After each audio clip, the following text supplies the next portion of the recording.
નમસ્કાર દોસ્તો, સ્વાગત છે તમારું તમારી પોતાની YouTube channel GK by M K sir Gujarati GK પર.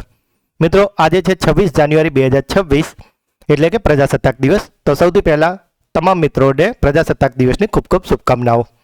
આજે આપણા વિડીયોમાં 26 જાન્યુઆરી 2026ના 15 મોસ્ટ આઈએમપી ટોપિકને ડિટેલમાં કવર કરીશું, એ પણ ખૂબ જ ઝડપથી. તો પૂરો વિડીયો બહુ ધ્યાનથી જોજો. લાસ્ટમાં તમારી ટેસ્ટ હશે, જેના જવાબ તમારે કોમેન્ટમાં લખવાના છે. મિત્રો, જો તમે આ ચેનલના વિડીયોને દરરોજ ફોલો કરો છો તો તમે કોઈ પણ સ્પર્ધાત્મક પરીક્ષાની તૈયારી કરો છો તેમાં તમે 100% પાસ થશો, કારણ કે આપણે અહીંયા એવા જ 15 પ્રશ્નો લઈએ છીએ જે પરીક્ષાની દ્રષ્ટિએ ખૂબ જ ઉપયોગી હોય છે.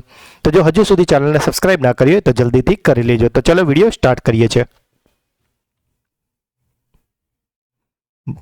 ભારત દ્વારા 26 જાન્યુઆરી 2026ના રોજ કયો પ્રજાસત્તાક દિવસ ઉજવવામાં આવી રહ્યો છે? એટલે કે મિત્રો, આજે આપણે જે પ્રજાસત્તાક દિવસ ઉજવી રહ્યા છે તે કયા નંબરનો છે? તો મિત્રો, આનો સાચો જવાબ છે 77મો. આ વર્ષે ભારત તેના પ્રજાસત્તાક દિવસના 76 વર્ષ પૂરા કર્યા છે અને 77મા વર્ષમાં પ્રવેશ કરી રહ્યું છે. આ દિવસ 1950ના દિવસે ભારતના બંધારણની ઘોષણાની યાદમાં ઉજવવામાં આવે છે. જો વાત કરીએ આપણા આ સમારોહના અતિથિની, તો તે છે ઉર્સુલા વોન ડેર લેયન અને એન્ટોનિયો કોસ્ટો, કે જેમને આપણે 2026ના સમારોહના મુખ્ય અતિથિ બનાવ્યા છે. અને થીમની વાત કરીએ તો થીમ છે વિકસિત ભારત અને બીજી થીમ છે ભારત લોકશાહીની માતા. રાષ્ટ્રપતિ દ્રૌપદી મુર્મુ કર્તવ્ય પથ પર તિરંગો લહેરાવશે અને ત્યારબાદ ભારતીય સેના, નૌકાદળ અને વાયુસેના તેમની શક્તિનું પ્રદર્શન કરશે. કઈ રાજ્ય સરકારે તાજેતરમાં ગુટખા, પાન મસાલા અને તમાકુવાળા ઉત્પાદનોના ઉત્પાદન અને વેચાણ પર સંપૂર્ણ પ્રતિબંધ મૂક્યો છે? તો મિત્રો, આજે ગુટખા, પાન મસાલા અને તંબાકુ પર સંપૂર્ણ પ્રતિબંધ મુકાઈ ગયો છે ઓડિશામાં. મિત્રો, ગુજરાતમાં પણ આવું કરવું જોઈએ કે નહીં, તમારો મંતવ્ય કોમેન્ટમાં જરૂરથી જણાવજો. National para Olympic power lifting championship 2026 કયા રાજ્યમાં યોજાઈ હતી?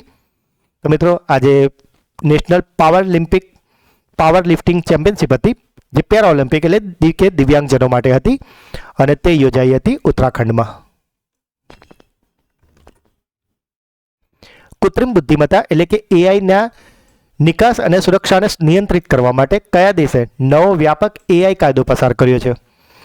એટલે કે મિત્રો, જે એઆઈ છે, અત્યારે આપણે જાણીએ છીએ કે આર્ટિફિશિયલ ઇન્ટેલિજન્સી કેટલી આગળ વધી ગઈ છે, પરંતુ તેનો કોઈ મિસયુઝ કરીને કોઈ ક્રાઇમ ના કરે માટે તેના માટે એક કાયદો પસાર કરાયો છે, અને આવું કરનાર દેશ છે દક્ષિણ કોરિયા. દેશના પ્રથમ ઇન્ટિગ્રેટેડ પ્રાઇવેટ સેટેલાઇટ પ્લાન્ટનો શિલાન્યાસ ગુજરાતના કયા શહેરમાં કરવામાં આવ્યો છે? તો મિત્રો, આજે પ્રથમ ઇન્ટિગ્રેટેડ પ્રાઇવેટ સેટેલાઇટ પ્લાન્ટ છે તેનું ઉદ્ઘાટન કરાયું છે અમદાવાદના સાણંદમાં, અને આનું આધારશિલા માટે જે મુખ્ય અતિથિ હતા એ હતા અર્જુન મોઢવાડિયા. ટાટા ગ્રુપે કયા રાજ્યમાં $11 અબજ રોકાણ સાથે એઆઈ ઇનોવેશન સિટી સ્થાપવાની જાહેરાત કરી છે? તો મિત્રો, આજે ટાટા ગ્રુપ છે એ એઆઈ ઇનોવેશન સિટી સ્થાપવાની જાહેરાતમાં $11 અબજ રોકાણ કરવાનું છે મહારાષ્ટ્રમાં. આ મોસ્ટ આઈએમપી પ્રશ્ન છે મિત્રો.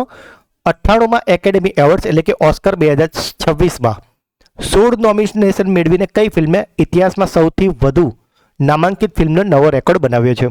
એટલે કે મિત્રો, કોઈ એક જ પિક્ચરને અલગ અલગ કેટેગરીમાં જે નામાંકિત નોમિનેશન કરીએ છીએ તેમાં હાઈએસ્ટ 16 વાર રચાઈ છે આ પિક્ચર, અને તેણે ઇતિહાસ બનાવ્યો છે, અને આ ફિલ્મનું નામ છે સિનર્સ. જો અગાઉના રેકોર્ડની વાત કરીએ મિત્રો, તો 1950માં આવેલી ઓલ અબાઉટ ઇવ, 1997માં આવેલી ટાઇટેનિક અને 2016માં આવેલી લા લા લેન્ડ, આ પિક્ચરોને અત્યાર સુધી હાઈએસ્ટ 14 નોમિનેશન મળ્યા હતા. એટલે કે અલગ અલગ કેટેગરીમાં એ પિક્ચરે પોતાના નોમિનેશન આપ્યા હતા, અને હવે સિનર્સ પિક્ચરે 16 નોમિનેશન મેળવીને એક નવો રેકોર્ડ બનાવ્યો છે. કયા દેશે સત્તાવાર રીતે વર્લ્ડ હેલ્થ ઓર્ગેનાઇઝેશન એટલે કે WHO થી અલગ થવાની જાહેરાત કરી છે? તો મિત્રો, WHO થી હવે ઓફિશિયલી અલગ થઈ ગયો છે અમેરિકા. સિંગાપુરના પ્રસિદ્ધ ભારતીય મૂળના પર્યાવરણવિદ જેમનું નામ છે કીર્તિદા મેકાણી, તો તે સિંગાપુરમાં કયા પ્રસિદ્ધ નામથી પ્રચલિત હતા? તો મિત્રો, આજે સિંગાપુરના પ્રસિદ્ધ પર્યાવરણવિદ હતા કીર્તિદા મેકાણી, અને તેમને ત્યાંના લોકો લાડથી એટલે કે પ્રેમથી ટ્રી લેડીના નામથી ઓળખતા હતા, કારણ કે તેમણે સિંગાપુરમાં ખૂબ જ વૃક્ષો વાવ્યા હતા. તાજેતરમાં કયા રાજ્યમાં નામસાઈ પંગશૌ પાવર ડ્રાઈવ 2026નું આયોજન કરવામાં આવ્યું છે? તો મિત્રો આજે પાવર ડ્રાઈવ છે તેનું આયોજન કરાયું છે અરુણાચલ પ્રદેશમાં. 24માં પુણે ઇન્ટરનેશનલ ફિલ્મ ફેસ્ટિવલમાં કઈ ફિલ્મે બેસ્ટ ઇન્ટરનેશનલ ફિલ્મનો એવોર્ડ જીત્યો છે? તો મિત્રો આજે બેસ્ટ ઇન્ટરનેશનલ ફિલ્મ છે તેને એવોર્ડ જીતી લીધો છે એલિસિયન ફિલ્ડ્સે. કયા રાજ્યની પોલીસની તેમની વિશિષ્ટ સેવા માટે પ્રતિષ્ઠિત પ્રેસિડેન્ટ કલર એવોર્ડ એનાયત કરવામાં આવે છે? તો મિત્રો જો પરીક્ષામાં પ્રશ્ન પૂછાય કે પ્રેસિડેન્ટ કલર એવોર્ડ કયા રાજ્યને કાં તો કયા રાજ્યની પોલીસને આપવામાં આવ્યો છે, તો મિત્રો આ અપાયો છે સિક્કિમ પોલીસને. 49માં આંતરરાષ્ટ્રીય કોલકાતા પુસ્તક મેળાની ફોકલ થીમ કન્ટ્રી કઈ છે? તો મિત્રો આજે ફોકલની ફોકસ છે, ફોકસ થીમ કન્ટ્રી છે તે બની છે આર્જેન્ટિના. જો આ મેળાની વાત કરીએ તો આ એશિયાનો સૌથી મોટો પુસ્તક મેળો છે અને વિશ્વનો સૌથી વધુ મુલાકાત લેવાયેલો પુસ્તક મેળો માનવામાં આવે છે. કતાર પછી કયો દેશ ભારતનો બીજો સૌથી મોટો એલએનજીનો સપ્લાયર બન્યો છે? તો મિત્રો આજે દેશ છે કે જેણે કતાર પછી બીજા નંબર પર સૌથી વધારે એલએનજી સપ્લાય કરી છે ભારતમાં, અને તે દેશ છે યુએઈ એટલે કે સંયુક્ત આરબ અમીરાત. મહારાષ્ટ્ર સરકારે કયા સ્થળે ઇનોવેશન સિટી સ્થાપવાની જાહેરાત કરી છે? તો મિત્રો આજે ઇનોવેશન સિટી છે તે મહારાષ્ટ્ર સરકાર સ્થાપવાનું છે નવી મુંબઈ માટે. તો મિત્રો આ હતા આજના 15 મોસ્ટ આઈએમપી પ્રશ્નો. હવે સમય છે તમારી બ્રેન બૂસ્ટર ટેસ્ટનો, જેમાં 3 પ્રશ્નો પૂછવામાં આવશે અને તેના જવાબ તમારે કોમેન્ટમાં લખવાના છે. આજનો પહેલો પ્રશ્ન, કઈ રાજ્ય સરકારે ગુટખા, પાન મસાલા અને તમાકુવાળા ઉત્પાદનોના વેચાણ પર સંપૂર્ણ પ્રતિબંધ મૂક્યો છે? કયા દેશે સત્તાવાર રીતે WHO થી અલગ થવાની જાહેરાત કરી છે? અને આજનો છેલ્લો પ્રશ્ન, 98માં એકેડેમી એવોર્ડ એટલે કે ઓસ્કર 2026માં 16 નોમિનેશન મેળવીને કઈ ફિલ્મે ઇતિહાસમાં સૌથી વધુ નામાંકિત ફિલ્મનો નવો રેકોર્ડ બનાવ્યો છે? તો મિત્રો ત્રણેય પ્રશ્નોના જવાબ તમારે કોમેન્ટમાં લખવાના છે. અને સાથે જ મિત્રો દરેક પરીક્ષામાં ખૂબ જ ઉપયોગી ટોપિક એટલે કે નીતિ આયોગ, તેનો વિડીયો ઓલરેડી ચેનલ પર મુકાઈ ગયો છે અને મોટાભાગના મિત્રોએ જોઈ લીધો છે. તો જો તમે હજુ સુધી ના જોયો હોય તો તેને જરૂરથી જોઈ લેજો, એની લિંક પર નીચે ડિસ્ક્રિપ્શનમાં આપેલી છે. મિત્રો હવે વારો છે આપણા સુપરફાસ્ટ ફ્લેશ રિવિઝનનો, કે જેમાં આપણે શનિવારના જે 15 પ્રશ્નો હતા તેને એક ફટાફટથી રિવિઝન કરી લઈશું. કારણ કે મિત્રો ગઈકાલે હતો રવિવાર એટલે કે આપણો સુપર સન્ડે રિવિઝન, અને તેમાં આપણે પાછલા અઠવાડિયાના એટલે કે 19થી લઈને 25 જાન્યુઆરી સુધીના 50 મોસ્ટ આઈએમપી પ્રશ્નો કરાવ્યા છે. તો તે વિડીયો પર તમે ના જોયો હોય તો તે પણ ચેનલ પર છે અને ડિસ્ક્રિપ્શનમાં પણ એની લિંક છે, એને પર જરૂરથી જોઈ લેજો. શનિવારનો પહેલો પ્રશ્ન હતો, ભારતમાં દર વર્ષે કઈ તારીખે રાષ્ટ્રીય કન્યા બાળ દિવસની ઉજવણી કરવામાં આવે છે? તો આ ઉજવણી કરાઈ છે 24મી જાન્યુઆરીએ.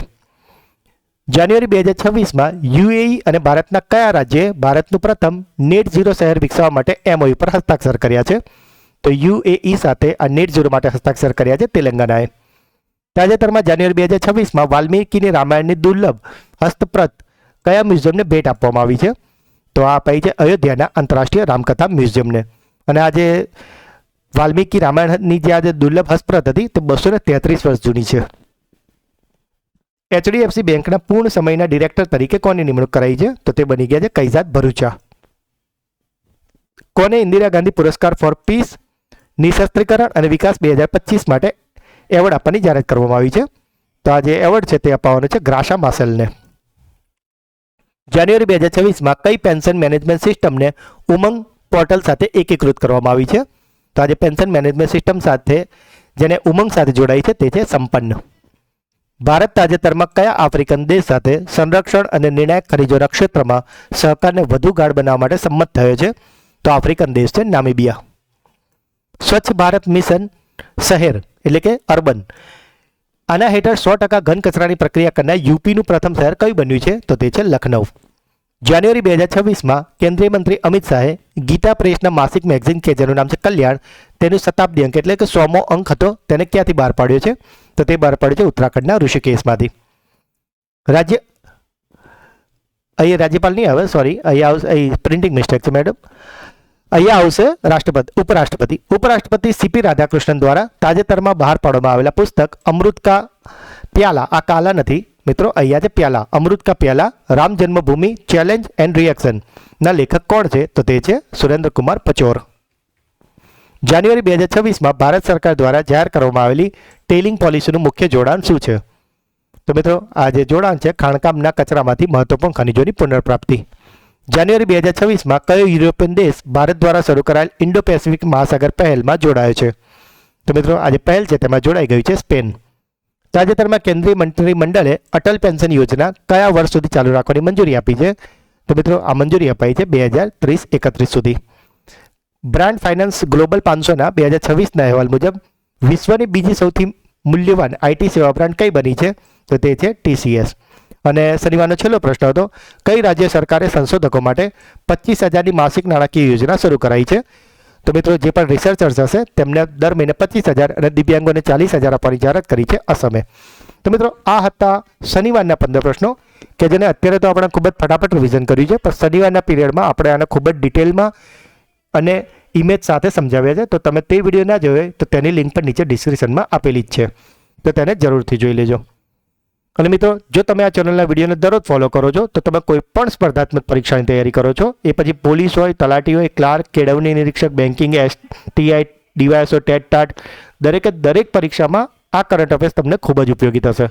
મિત્રો આપણો વિડીયો એવરેજ 15 મિનિટ જેવો હોય છે, તો તમે જે નોર્મલ રીલ્સ જોતા હોય એના કરતાં આ વિડીયો જોશો તો 100% તમે પરીક્ષામાં બેટર પરફોર્મ કરશો જ. તો મિત્રો આપને વિનંતી છે કે રોજ સવારે ઉઠીને આ વિડીયો જોવાની એક હેબિટ પાડી દો, અને આ જ હેબિટ એક દિવસ તમારી જીતવાની હેબિટમાં મદદ પણ કરશે.